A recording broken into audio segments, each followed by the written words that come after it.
සුබ දවසක් ඔයාලට. ඉතින් මාව බලන්න ආපු හැම දිනාටම ගොඩාක් ස්තුතියි.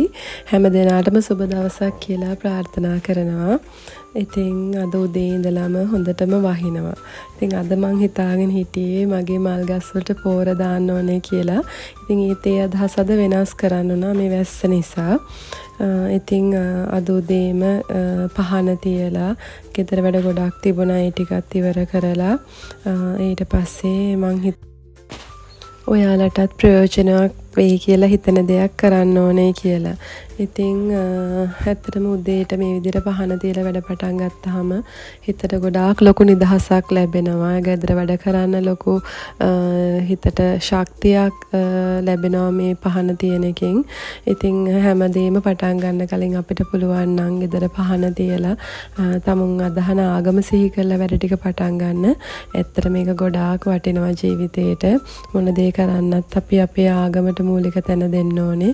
එතකොට අපිට ජීවිතේ ගමන යන්න ගොඩාක් පහසුවක් අපිට දැනෙන්නේ. ඒ වගේම අපිට මඟ පෙන්වීමක් ලැබෙන්නේ කියලා මම විශ්වාස කරනවා. ඉතින් එහෙනම් අපි මොකද්ද කරන්න යන්නේ කියලා බලමුකෝ. මෙයාලත් මෙතන නිදි. අද වහිනවා සීතලයිනේ.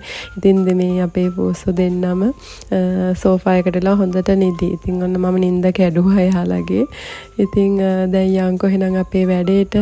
ඉතින් ඇත්තටම මේකට අපිට ගොඩාක් දේවල් වමනා වෙන්නේ නැහැ. මම මේ ඇත්තටම හදන්නේ අපි බැදලා අයින් කරන තෙල් තියෙනවනේ. ඒ වලින් අපි පහනක් හදාගන්න. ඇත්තටම අපිට කරන්ට් එක ගිය වෙලාවට ඒ වගේ අපිට අවශ්‍ය වෙලාවකට පත්තු කරගන්න පුළුවන්.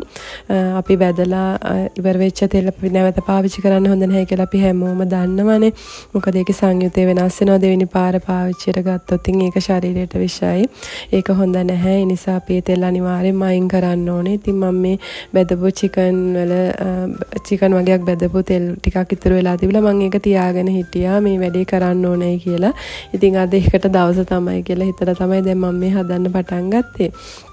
ඉතින් ඒ ටික ලිපේ තියාගෙන ටිකක් මද රස්නේ ගින්දරෙන් ඊට පස්සේ ඒකට මම ඔය ගෙදර තිබිච්ච ඉටිපන්දන් දෙක තුනක් ලොකු ඉටිපන්දන් ගොඩකුත් ඕන වෙන්නේ නැහැ. ඉටිපන්දන් දෙකක් විතර කඩලා දාගත්තා මේක රත් වෙනකොට තෙල් එක. ඒක රත් වෙනකොට නිකම් මේ ඉටිපන්දන් ටික දිය වෙන්න පටන් ගන්නවා.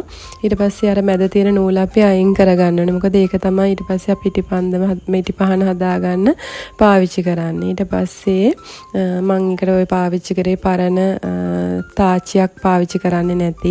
ඉතින් ඔය අර මැද තිබිච්ච ඉටිපන්දමේ තිබිච්ච නූල් අරගෙන මම මේ පොඩි භාජනයක් තෝරගත්තා. ඒකට තමයි මම ග්ලාස් එකක් ගත්තේ. මොකද ප්ලාස්ටික් ඒව ගත්තොත් උණු වෙන්න බලන හින්දා. ඉතින් මේ වගේ පොඩි ග්ලාස් වලින් හදපු භාජනයක් අරගෙන ඒකට අර මැද තිබුණු නූල් අරගෙන අපිට උස ප්‍රමාණය අවශ්‍ය ගන්නට හදලා ඒක ඔය පොඩි කම්බි කෑල්ලේ පටලව ගත්තා. නැත්තම් අර මේ තෙල් ටික දානකොට ඉටි ටිකයි තෙල් ටිකයි මික්ස් කරපු එක දානකොට ඒක එහාට මෙහාට වෙනවනේ. හරි මැදට හිටින්න ඕනේ හින්දා ඒක ඔය වගේ කම්බි කෑල්ලක රඳවගෙන අර දැන් තෙලුයි ඉටි රත් වෙච්ච ටික අපි ඔකට දා ගන්නවා. ඉතින් ඕක විනාඩි 20ක් 25ක් වගේ යනකොට ගල් වෙනවා. ඊට පස්සේ ඉතින් මම හිමීට ඒ නූලට රඳවලා තිබිච්ච කම්බි කෑල්ල අයින් කරගත්තා.